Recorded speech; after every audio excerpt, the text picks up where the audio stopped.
Right, good morning, welcome to Shevington. I'm Julian Grant, head teacher, and I'm going to try and attempt to do my Ignite speech in 5 minutes. So, see, I've got loads of time.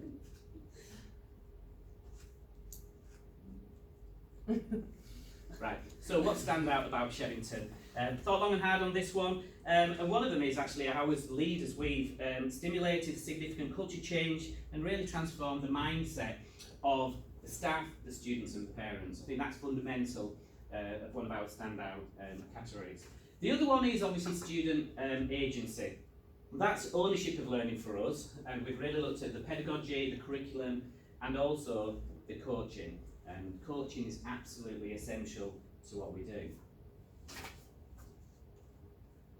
So, coaching. Once a week, 4 to 5 students, we focus on their weekly goals and they're linked to learning, and really they are based on the assessment rubrics that you'll see on the tables and we'll talk about no doubt this morning. Massive impact. Why do we do it? Well, obviously we're trying to raise the outcomes of students, and historically students were really happy with 4s and 5s rather than 6s and 7s, so it's raising the aspirations, which is really, really important. We want them to become lifelong learners. So, quick summary then. We think we've developed a curriculum, a pedagogy approach that addresses the needs to empower learners to achieve more than they thought possible. And life is what you make it is our real phrase that we use all the time with the students.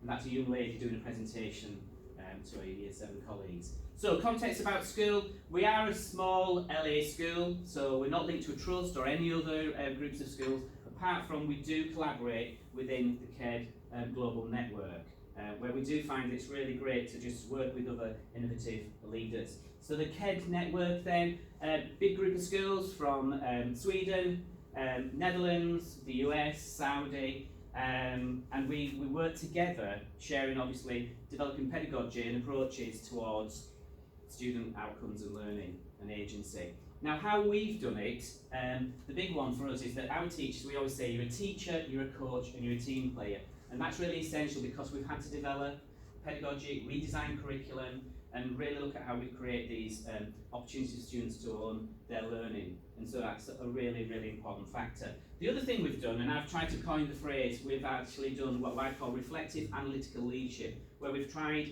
to give something a try, because it's been very different to what we normally do. We've tried to evaluate it, and then we've redesigned it. And we've been doing that constantly, more often than we ever did, so it's basically every 6 weeks.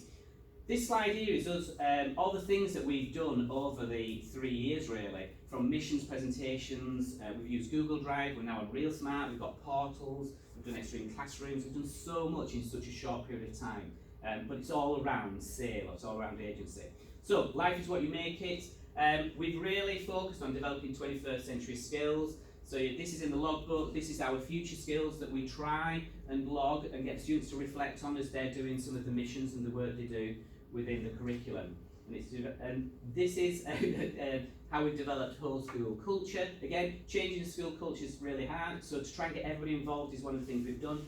Every year we've done a Swedish week where we've done a raft of different things, and really we've experimented for a week, trialling things. So we did workshops, and then we've done that now in the curriculum for September. Why is it working? Well, again, it's that leadership vision. We do all share this, so we truly share it. We do believe life is what we make it, so we're owning that. And I think I've coined it there, persistence, an unrelenting determination to make this work. And that goes back to change things again and again. The other reason, small school, we have got a great collegiate culture within school. Staff really buy in to what we're doing. It makes sense and they can see the value. And that's essential to have that group working together, especially when you're trying to shift things tremendously.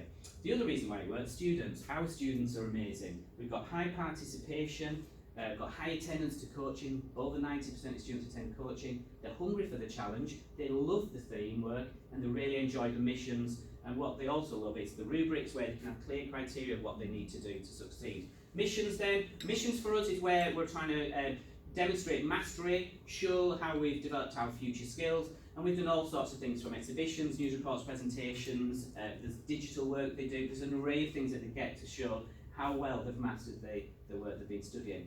Workshops is another thing that we're doing. So at 7 and 8 they have a 1 hour a week where they take responsibility for their learning. They work at their pace, they work on their own priorities. They could be working on mission work, theme work, it's up to them. But we've just moved into Year 9 developing workshops, and we're excited about that. We did have a review of our curriculum in January, and these are a few of the things that were said by some of the heads of visitors. Brave and great ambition. They picked up that the boys were openly more ambitious and really trying to aim high, which is a big thing for us. Where next then? We want to develop the Key Stage 4 missions into Year 9 because we've been predominantly at Key Stage 3. We're trying to think big, and we're trying to think wow, because these missions for us have become a really big feature of what the students do. And so we're thinking hard what we'll do next, and the students want to know what we're going to do next. The other thing we're really looking at doing then is developing the coaching culture in school further.